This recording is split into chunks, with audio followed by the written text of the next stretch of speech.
नमस्कार जोहार, आप देख रहे हैं छोटा नागपुर लाइव और मैं हूं दशरथ प्रधान।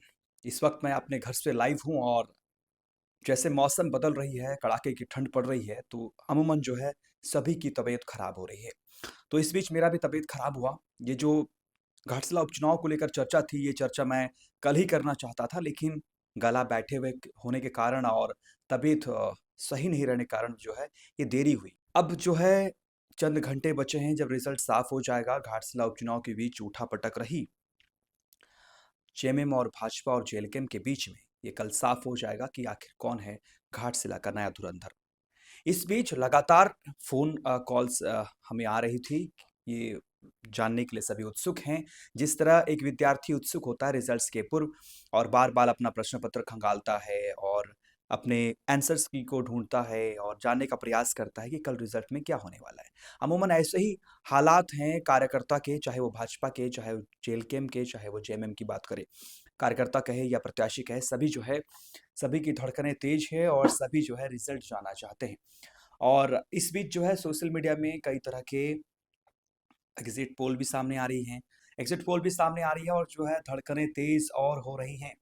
ऐसे में सभी जो है फ़ोन कॉल के माध्यम से हमें बार-बार जो है कॉल कर रहे हैं और जानने का प्रयास कर रहे हैं कि आखिर घाटशिला विधानसभा चुनाव में किसकी जीत होने वाली है और किसकी बढ़त अब तक आपको नज़र आ रही है। घाटशिला विधानसभा उपचुनाव की बात करें तो 11 नवंबर को इसका उपचुनाव हुआ। 14 तारीख यानी कि कल जो है जमशेदपुर के कोऑपरेटिव कॉलेज में मतगणना होगी और उसके बाद रिजल्ट साफ हो जाएगा। कल सुबह से ही जो है इसकी मतगणना शुरू होगी।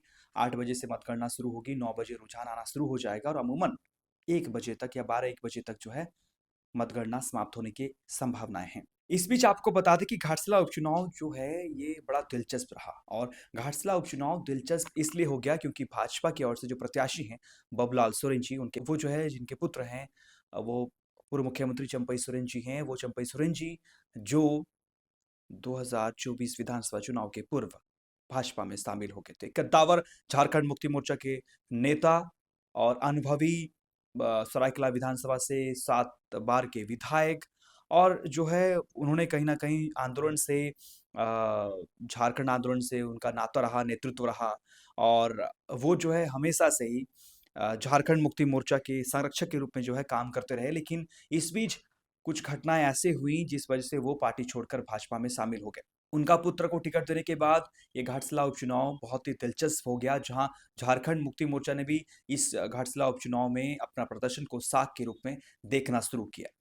और पूर्व मुख्यमंत्री चंपई सोरेन ने भी ठान लिया कि ये उनकी जो है अस्तित्व की विषय है, तो ऐसे में प्रदर्शन करना बहुत ही ज़रूरी है। जिस वजह से बहुत ही उठापटक रही और घाटशिला उपचुनाव में जो भाजपा की ओर से 40 स्टार प्रचारक शामिल हुए, जिसमें से आपके उड़ीसा के मुख्यमंत्री मोहन मांझी जी शामिल हुए, कद्दावर नेता भाजपा के वेस्ट बंगाल से शुभेंदु अधिकारी मौजूद रहे और इसी के साथ तमाम बड़े-बड़े नेतागण कैंप किए। 4-4, 5-5 पूर्व मुख्यमंत्री सभी ने कैंप किया और अपने पक्ष में वोट मांगने का काम किया। ऐसे में सभी ने एड़ी-चोटी की जोर लगाई। वहीं झारखंड मुक्ति मोर्चा की ओर से भी सभी कैबिनेट मंत्री प्रचार-प्रसार में शामिल हुए।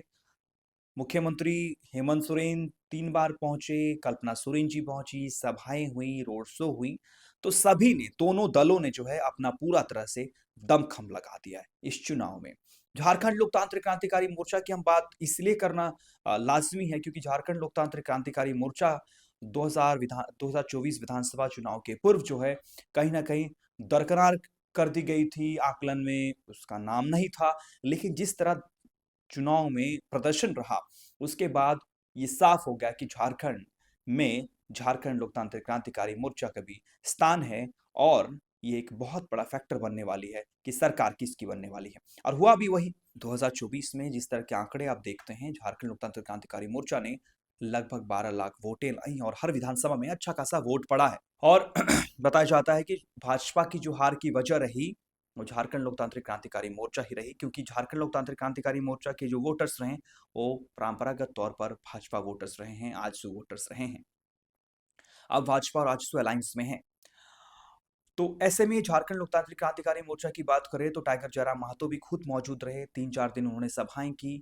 बड़ी सभाएँ तो नहीं थी, छोटा-छोटा जो है जनसंपर्क अभियान उन्होंने चलाया और उनका दावा है कि उन्होंने जो है कहीं न कहीं जो शिफ्टिंग, जो कॉन्शियस वोटर्स हैं, जो बदलाव की ओर वोट करते हैं, उनको जो है जागृत करने का काम किया। बाकी हैं पूरे 13 प्रत्याशी, लेकिन कंपटीशन 3 के बीच में रहेगी और खासकर 2 के बीच में कंपटीशन रहेगी, लेकिन इन दोनों के कंपटीशन का बीच का जो गैप है, वो गैप जेएलके झारखंड लोकतांत्रिक क्रांतिकारी मोर्चा फिल करने वाली। तो ऐसे में एग्जिट पोल क्या कहता है? ये सबसे बड़ा सवाल है, एग्जिट पोल क्या कहता है? अब थोड़ी बहुत जो है वोटिंग के बारे में आपको बता दें। बाई इलेक्शन में इतना बम्पर वोटिंग नहीं होता है, इस बार बम्पर वोटिंग हुआ। लेकिन पिछले बार 2024 के विधानसभा चुनाव में घाटशिला विधानसभा में जिस तरह वोटिंग हुई, उससे इस बार बाई इलेक्शन में कम वोटिंग हुई। वोटिंग प्रतिशत की बात करें तो 74.62% जो है वोटिंग हुई, जो अमूमन पिछले 2024 के विधानसभा के मुकाबले 1.22% मतदान कम हुई। टोटल जो है घाटशिला में टोटल जो वोटर्स हैं वो 2,56,000 मतदाता हैं, वोटर्स हैं, और इसमें से 1,86,000 मतदाताओं ने वोट किया है। 1,86,000। पिछले बार ये 1,90,000 का आंकड़ा था, इस बार 1,86,000 है। इस बीच प्रखंड की बात करें तो सबसे ज्यादा वोट घाटशिला प्रखंड में रहा, जहां पे सबसे ज्यादा माहौल गर्म रहा, जहां पे सभी कैंप कर रहे थे। एक तरफ झारखंड मुक्ति मोर्चा के तमाम नेतागण जेएन पैलेस में कैंप कर रहे थे, वहीं एटमॉस्फेयर रिजॉर्ट में भाजपा के नेतागण कैंप कर रहे थे। झारखंड लोकतांत्रिक क्रांतिकारी मोर्चा कहीं ना कहीं उनको भी एक गेस्ट हाउस मिली थी, लोकनाथ गेस्ट हाउस, वहां और कुछ कुछ गेस्ट हाउस में वो भी कैंप कर रहे थे। लेकिन घाटशिला मिडिल टाउन पे सभी कैंप कर रहे थे। ऐसे में वहां चहल पहल थी, वहां पे जो बाई इलेक्शन का जो माहौल था वो माहौल देखने लायक था। तो घाटशिला की बात करें तो घाटशिला प्रखंड में सबसे ज्यादा मतदान हुआ और इसमें हुआ 76,243 वोट पड़े हैं। वहीं मुसाबनी प्रखंड की बात करें तो मुसाबनी प्रखंड में लगभग 56,923 मतदाताओं ने मताधिकार का प्रयोग किया। तीसरे स्थान पर धालभूंगड़ प्रखंड रही, जहां पर 40,255 मतदाताओं ने मत अपना प्रयोग किया, और चौथे स्थान पर घोड़ाबांधा प्रखंड रहा। तो ये 4 प्रखंडों की जो है घाटशिला विधानसभा की बात हो रही है, जहां पर घोड़ाबांधा प्रखंड है वो चौथे स्थान पर रहा, जहां 13,334 मत पड़े हैं। तो पिछले बार के मुताबिक 1.22% कम मतदान हुआ। और जानकार ये बताते हैं कि जो प्रवासी मजदूर हैं जो बाहर काम करने जाते हैं, क्योंकि जब झारखंड का विधानसभा चुनाव हो रहा था तो सभी प्रवासी मजदूर झारखंड की ओर रुख कर रहे थे। हर जगह वोटिंग हो रही थी, हर विधानसभा में वोटिंग हो रही थी, तो सभी जो है वोट करने के लिए पहुंच रहे थे।